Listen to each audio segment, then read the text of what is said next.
Admiral Reyna Patel stood at the viewing deck of Lunar Station Alpha, her dark eyes fixed on the holographic display showing 17 massive objects crossing Saturn's orbit. After 30 years of service in the United Earth Defense Force, she had hoped first contact would be peaceful. The formation of the approaching vessels crushed that hope.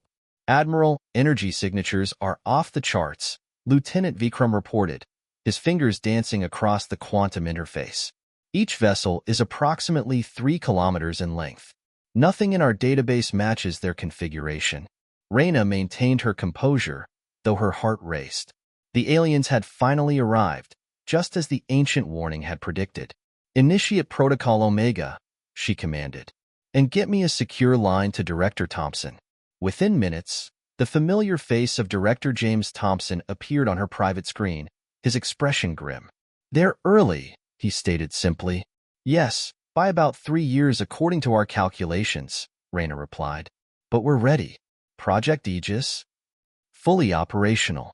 All 6 ships are prepped and crews are standing by. The Artemis is already moving into position behind Luna's dark side." Thompson paused, studying something off-screen. "The question is, do we reveal our hand immediately, or let them think they've caught us unprepared?" Reyna had already considered this. "We play their game. Let them think we're primitive."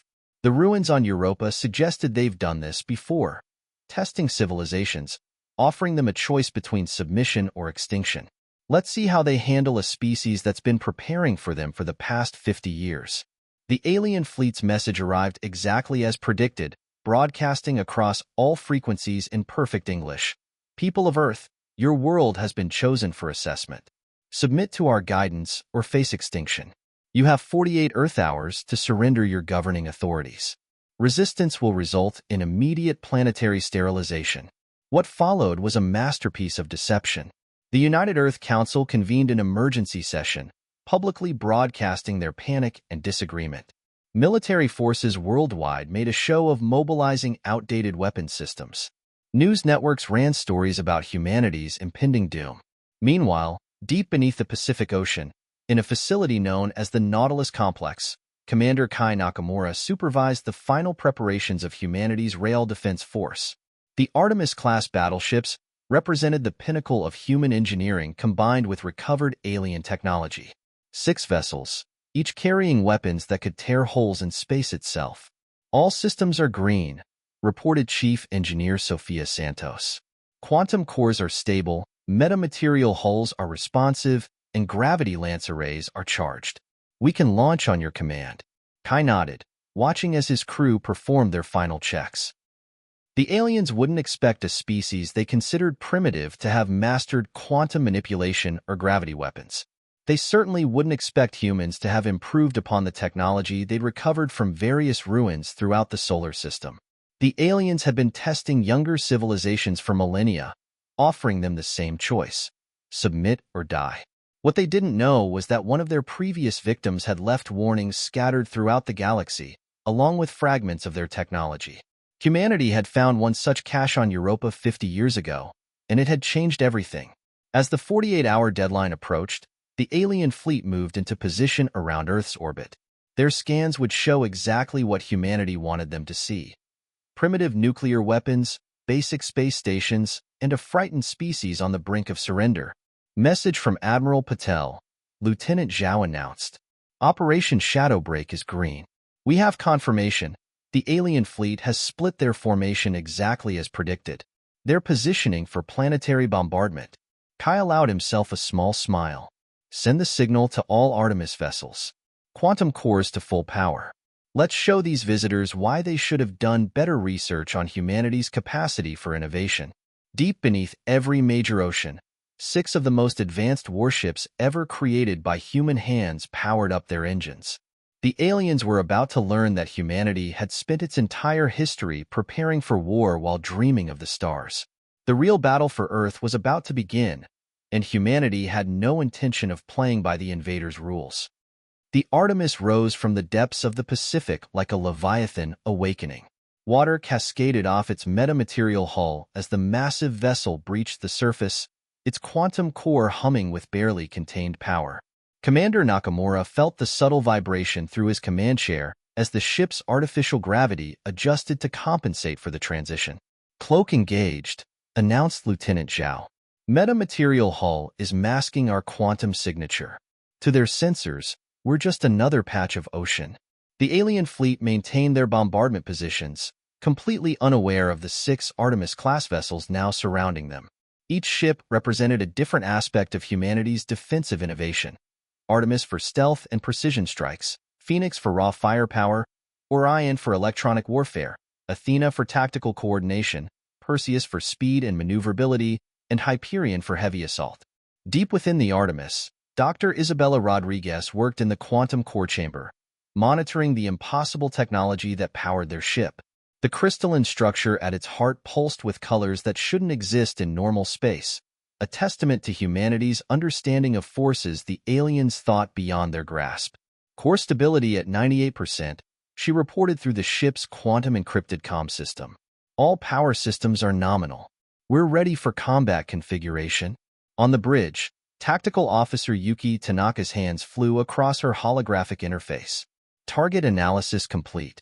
Their shield frequencies are exactly as predicted by the Europa archives. They haven't updated their defensive systems in over 1,000 years." This was the aliens' fatal flaw: complacency. They'd grown so accustomed to encountering primitive civilizations that they'd stopped innovating, stopped improving.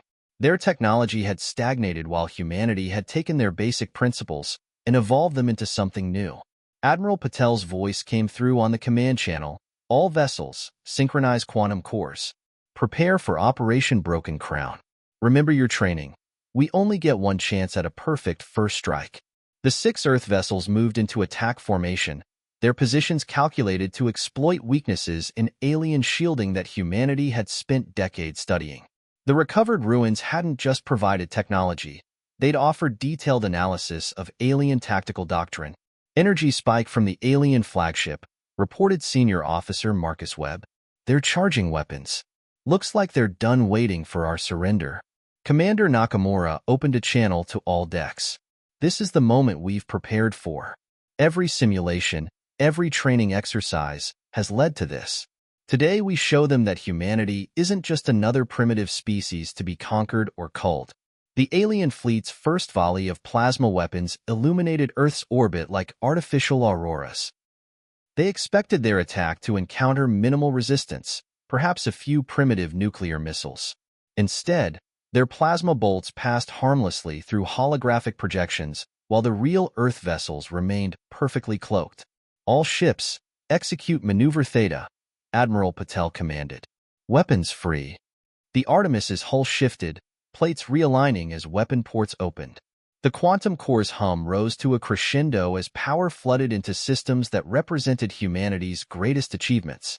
Similar transformations occurred across all 6 vessels, each preparing to demonstrate its specialized combat capabilities. Dr. Rodriguez's voice carried a note of fierce pride as she reported, "Quantum core at maximum efficiency, drawing power from main weapons array." The aliens had no warning. One moment their sensors showed empty space. The next, 6 vessels of human design appeared in perfect attack formation. Before they could react, space itself seemed to twist as humanity's gravity lances fired their first salvos. The battle that followed would be studied for centuries to come. It marked the moment when humanity announced its presence to the galaxy not as victims or subjects, but as equals who had used their perceived weakness as their greatest strength. The aliens had expected to find a primitive civilization. Instead, they found a species that had spent 50 years preparing to change the rules of engagement. As the quantum weapons fired and the metamaterial hulls adapted to counter each alien response, Commander Nakamura remembered the words inscribed on the ruins they'd found on Europa. "To those who find this warning, they will come to test you, but your greatest weapon will be their assumption of your weakness." The first phase of humanity's counterstrike was about to begin, and with it, the galaxy would learn that sometimes the most dangerous prey are those that appear defenseless. The first phase of humanity's counterstrike was about to begin, and with it, the galaxy would learn that sometimes the most dangerous prey are those that appear defenseless. The void between Mars and Earth erupted in a display of physics-defying combat that redefined space warfare. Commander Nakamura watched as the Artemis's quantum sensors tracked the chaos unfolding around them. The alien fleet had broken their formation, finally realizing the true nature of their opposition. Multiple hostile signatures shifting positions, Lieutenant Zhao reported, her fingers dancing across the quantum interface. They're attempting to regroup into a defensive sphere. Phoenix and Orion are keeping them scattered. The aliens' initial confusion had given way to desperate coordination. Their ships moved with precision born of millennia of combat experience, but they were fighting with outdated tactics against an enemy that had studied their every weakness. New energy signatures, Senior Officer Webb announced. They're launching their automated combat drones. Thousands of them. This was the moment they'd prepared for. The aliens relied heavily on AI-driven fighters, a tactic that had overwhelmed countless civilizations. But humanity had developed a counter that would demonstrate just how far their quantum technology had evolved. Deploy the Nexus Swarm, Nakamura ordered. From the Artemis's hull, thousands of tiny devices no larger than coins emerged, each powered by a miniaturized quantum core.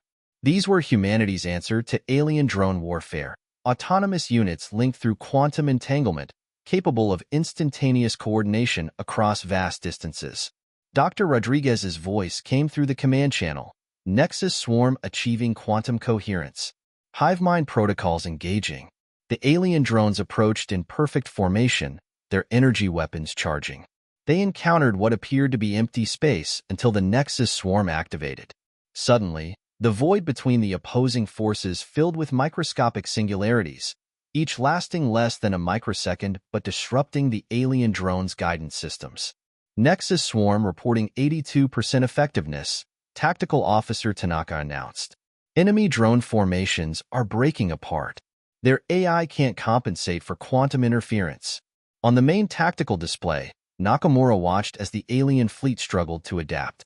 Their ships were powerful, their technology advanced, but they fought like warriors who hadn't faced a real challenge in centuries. Every tactic they employed had been anticipated, every strategy countered before it could fully develop. Hyperion reports successful penetration of their defensive line, Webb announced. Their flagship shields are fluctuating. They didn't expect us to understand how their shield harmonics work. The alien flagship was a massive vessel, nearly twice the size of an Artemis-class ship. Its hull bristled with weapons that could reduce planets to ash, but those weapons were useless against enemies who could predict and counter their every move.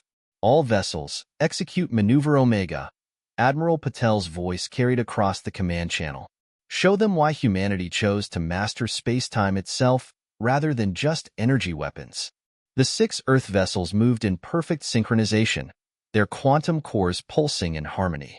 What followed was something the aliens had never encountered, coordinated quantum space manipulation on a massive scale. The space around their fleet began to twist and fold, creating a maze of spatial distortions that trapped them in a web of their own confused sensors. Their fleet is divided, Tanaka reported with satisfaction. Quantum barriers are holding. They can't coordinate their actions across the distorted space. The aliens responded with increasing desperation, their weapons firing wildly into the spatial distortions. But humanity had learned from the ruins on Europa that raw power meant nothing against opponents who could manipulate the fabric of space itself. Dr. Rodriguez's voice carried a note of triumph. Quantum core network is stable. Ready for Phase 3. Commander Nakamura opened a channel to all Earth vessels. All ships, prepare for synchronized quantum strike. Target their command and control systems. Let's show them what happens when you underestimate humanity's capacity for innovation. The battle had moved beyond simple combat into a demonstration of humanity's greatest achievement, the ability to take discovered technology and transform it into something its original creators never imagined. Each Artemis-class vessel represented thousands of refinements and improvements to the basic principles they'd learned from the ancient ruins. As the quantum cores powered up for their coordinated strike, Nakamura reflected on humanity's journey to this moment. They had spent 50 years preparing not just to fight the aliens, but to defeat them so thoroughly that no other species would dare treat Earth as easy prey. The stars themselves seemed to dim as humanity's quantum weapons prepared to fire, about to demonstrate why intelligence and innovation would always triumph over complacency and raw power. The alien fleet was about to learn that sometimes the most dangerous opponent is the one who has spent generations preparing for a single battle.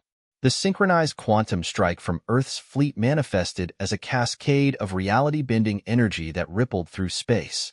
Commander Nakamura watched as the carefully coordinated attack struck the alien fleet's command and control systems, their supposedly impenetrable shields collapsing under forces they had never anticipated.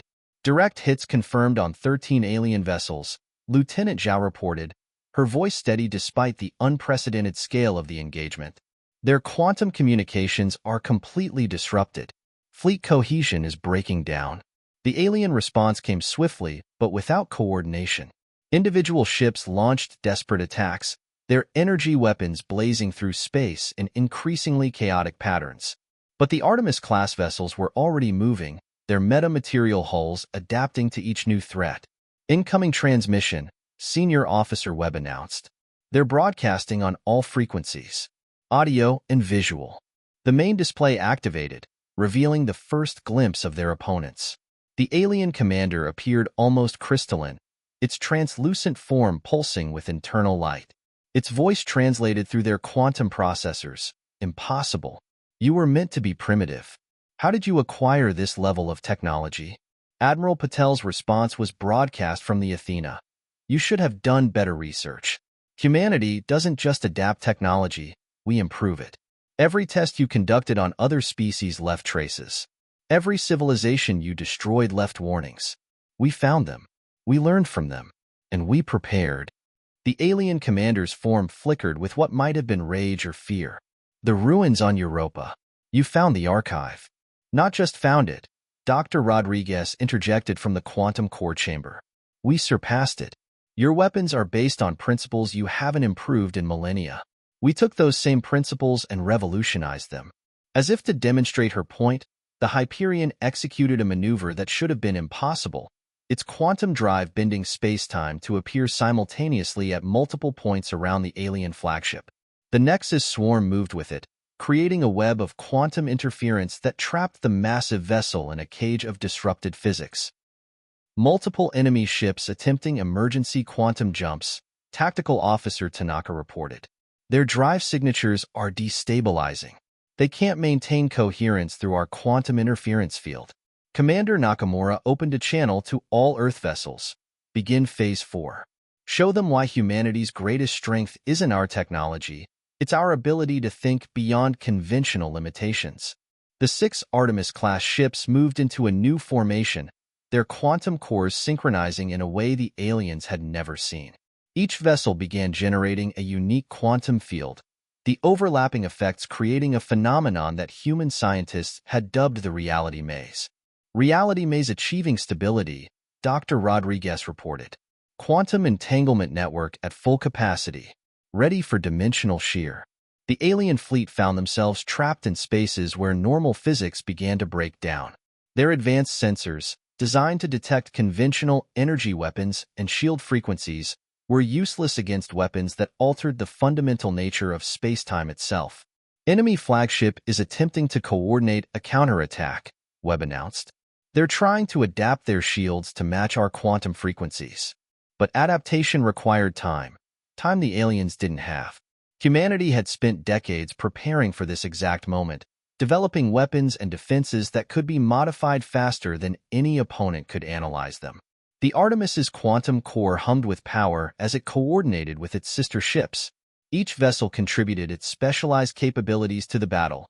Artemis's stealth systems, Phoenix's raw firepower, Orion's electronic warfare suite, Athena's tactical coordination, Perseus's maneuverability, and Hyperion's heavy assault capabilities. All ships, execute final protocol, Admiral Patel commanded. Let's show them why you should never underestimate a species that turned their fear of the unknown into their greatest weapon. The combined quantum strike that followed would be remembered as the moment humanity announced its presence to the galaxy. Not as victims or subjects, but as a force that had transformed defensive preparation into an art form. The aliens had expected to find primitive weapons and basic spaceflight capability. Instead, They found a civilization that had spent half a century preparing to rewrite the rules of warfare itself. As the quantum fields collapsed around the trapped alien fleet, Commander Nakamura reflected on the irony of their situation. The very species that had come to test humanity's worthiness had instead become the first demonstration of why Earth would never again be considered an easy target. The final phase of humanity's counterstrike was about to begin, and with it, the galaxy would learn a crucial lesson about the danger of underestimating a species that had turned its perceived weakness into its ultimate strength. The final moments of the battle unfolded in a display of quantum mastery that would reshape galactic politics forever. The alien flagship, once proud and seemingly invincible, hung powerless in the reality maze created by Earth's combined fleet. Its crystalline commander, now understanding the true magnitude of their miscalculation, faced Admiral Patel's holographic projection. "Your species was supposed to be an easy conquest," the alien commander stated, its translucent form pulsing with diminished light. "One of thousands we've tested throughout the millennia. How did you achieve this level of advancement without detection?" "By turning your own arrogance against you," Admiral Patel replied. "Every probe you sent, every scan you conducted, showed exactly what we wanted you to see. While you watched our primitive satellites and basic space stations, we built something far more significant, a defense force capable of protecting not just Earth, but any world targeted by your tests." Commander Nakamura watched from the Artemis's bridge as the Nexus swarm continued its work, systematically disabling the remaining alien vessels. The quantum interference had reduced their once mighty fleet to floating hulks, their advanced technology rendered useless by humanity's innovations. "Quantum Core Network reports complete suppression of enemy systems," Dr. Rodriguez announced. "Their technology is effectively neutralized. We've achieved total spectrum dominance." The alien commander's next words carried a note of desperate curiosity. "The warnings we found, scattered throughout this sector, they weren't meant to help us find primitive worlds. They were meant to help those worlds find each other." "Precisely," Admiral Patel confirmed. "The species you destroyed millennia ago didn't leave those ruins as markers of their defeat. They left them as breadcrumbs, helping younger civilizations prepare for your arrival. Humanity just happened to be the first to piece it all together." Lieutenant Zhao's console lit up with new data. Multiple quantum signatures detected at the edge of the solar system. More alien vessels approaching. But there was no concern in her voice, no fear of reinforcements. These new signals were different. Ships of various designs, representing civilizations that had been watching, waiting to see if humanity would succeed where others had failed. "Your defeat was never meant to be the end," Commander Nakamura addressed the alien commander. "It was meant to be a beginning, a signal to others that your era of testing and culling younger species was over." The main display filled with transmission requests as vessels from dozens of civilizations dropped their cloaking fields. Some were advanced enough to have developed their own quantum technology, others had barely achieved spaceflight.